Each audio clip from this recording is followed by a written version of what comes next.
aleluia, aleluia, aleluia,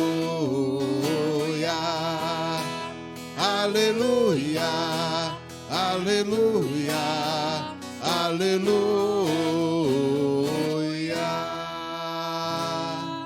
Jesus Cristo, sendo rico, se fez pobre por amor, para que sua pobreza nos assim enriquecesse. Aleluia, aleluia, aleluia, aleluia, aleluia, aleluia.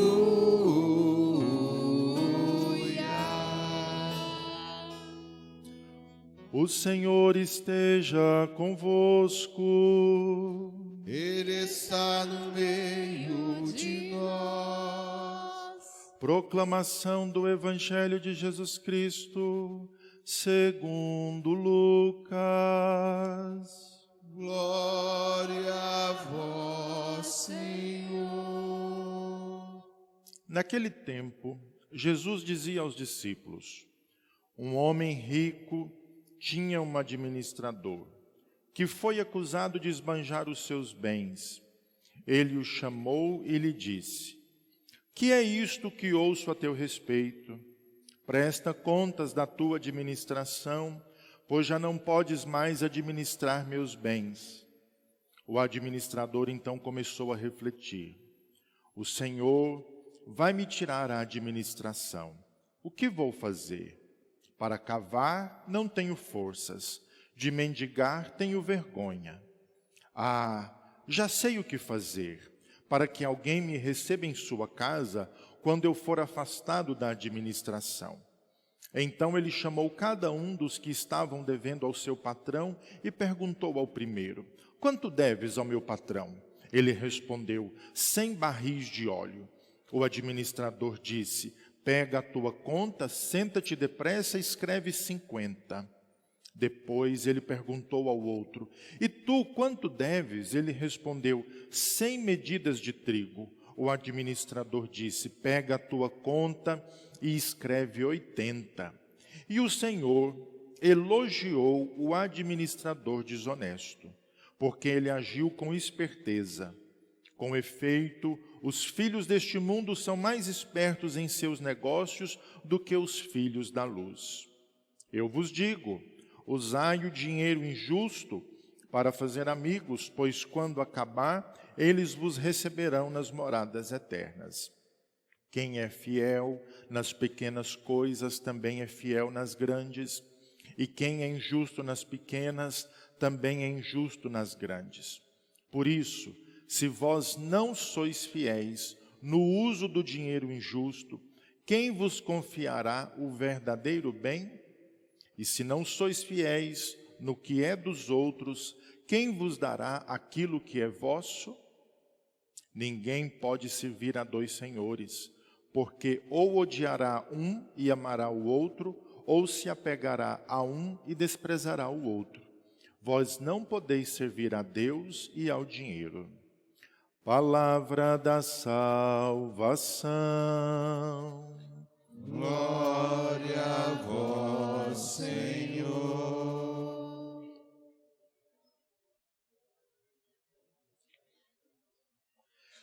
Queridos irmãos e irmãs, antes de iniciar a nossa partilha da Palavra de Deus, gostaria de fazer alguns cumprimentos, de modo especial a Isabel, filhinha mais nova da Adriele e do Eudes, recém-nascida. Foi só o padre rezar, a menina nasceu, viu? Então seja bem-vinda, Isabel, uma salva de palmas para ela.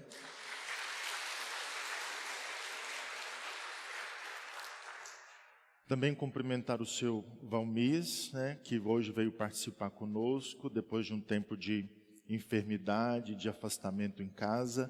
Muito bom ver o senhor aqui na igreja, seja bem-vindo à nossa amizade e oração.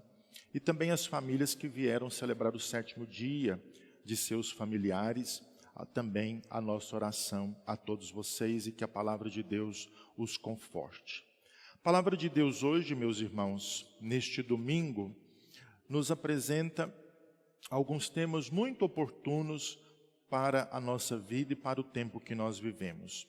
A primeira leitura, retirada do livro do profeta Amós, vai dizer justamente contra aqueles que, agindo com corrupção e injustiça, dominam os pobres, fazem injustiça, maltratando as pessoas mais humildes. Usam até às vezes da vida religiosa, da vida litúrgica, da vida de oração, para poder explorar o outro, para explorar os mais pobres, os mais fracos. Portanto, este contexto que Amós, como profeta, está denunciando no seu tempo. E nós vemos que isso não é diferente também hoje, porque mesmo hoje, quantas vezes o mais pobre, o menos favorecido, é explorado por quem tem mais. Portanto, a vida religiosa, a vida de oração, não pode passar longe, não pode passar fora também de um respeito e de uma justiça social, sobretudo uma atenção com aqueles que mais têm necessidade, com aqueles que mais precisam. Nos lembremos sempre disso. A minha vida de igreja, a minha vida de oração tem que ser equilibrada também com os meus negócios, com a minha vida moral, com o dia a dia que eu levo no cuidado dos meus bens e nas minhas relações. De nada adianta eu rezar muito na igreja e ser injusto e incorreto na forma de agir com as pessoas, na forma de administrar os bens e de tratar os mais necessitados. E por isso, o Salmo, nós cantamos isso: louvai o Senhor que eleva os pobres, porque o Senhor tem sempre um olhar muito atento e muito amoroso por aqueles que são mais pobres, por aqueles que são mais necessitados. E essas duas leituras nos preparam então para o Evangelho de hoje, que eu gostaria de destacar justamente duas partes, que são oportunas e interessantes para todos nós. Nós vemos que existe um administrador que cuida dos bens de um homem muito rico. E de repente começa um comentário que este administrador é injusto, é incorreto, que é corrupto, porque certamente tem conduzido mal a administração dos bens do seu senhor. E de repente lhe é pedido contas de tudo aquilo que ele está fazendo, e ele começa a pensar: como administrador dessa grande fortuna, desses bens, eu sou respeitado, sou recebido por todas as pessoas, tenho privilégios, e se o meu patrão me tirar tudo isso, ninguém mais vai me receber, e eu não vou ser mais bem visto pelas pessoas. Então ele começa com muita astúcia, com muita criatividade, começa a refazer as contas das pessoas que devem para o seu patrão. E como nós ouvimos, aonde tinha uma dívida de 100, ele manda escrever 80. Aonde tinha uma dívida de 80, ele manda escrever 50. E no final de tudo isso, o Senhor o elogia e diz que ele agiu bem. E nós que ouvimos a palavra de Deus podemos até ficar com dúvidas, mas como que o Senhor elogiou uma pessoa que foi desonesta no uso dos bens? Como que o Senhor elogiou uma pessoa que foi corrupta, que certamente usou mal do dinheiro dos outros? E o Senhor diz que ele é muito esperto, mais esperto do que nós, vai dizer Jesus no Evangelho. E é justamente esse versículo que eu gostaria de chamar a atenção. Porque este homem, um administrador, como tantos que tem por aí no mundo e que nós encontramos, com as coisas, com os negócios do dia a dia, age muito bem, com astúcia, com criatividade dos seus negócios, compra, vende, empresta, vê um terreno e sabe que aquele lugar vai crescer e já compra logo o terreno, vê um imóvel e assim por diante, faz bons negócios, usando da inteligência e da criatividade. E quando se acha numa situação difícil, logo consegue também sair, porque usa da sua inteligência e da sua astúcia. E Jesus vai dizer: mas os filhos da luz, ou seja, os seguidores de Cristo, os seguidores de Jesus, às vezes não fazem assim. são até acomodados, são até um pouco ingênuos, são até um pouco, às vezes, podemos dizer assim, pacatos. Para usar uma linguagem ainda mais coloquial e mais direta, o Senhor vai dizer assim, são sonsos, né? São meio abobados. E Jesus então vai dizer que para as coisas do Senhor, nós precisamos usar essa mesma inteligência. Para as coisas de Deus, nós precisamos também de usar desta mesma criatividade. Para usar das coisas que nos levam ao encontro com o Senhor, precisaríamos também de ter essa mesma astúcia. E faço uma comparação.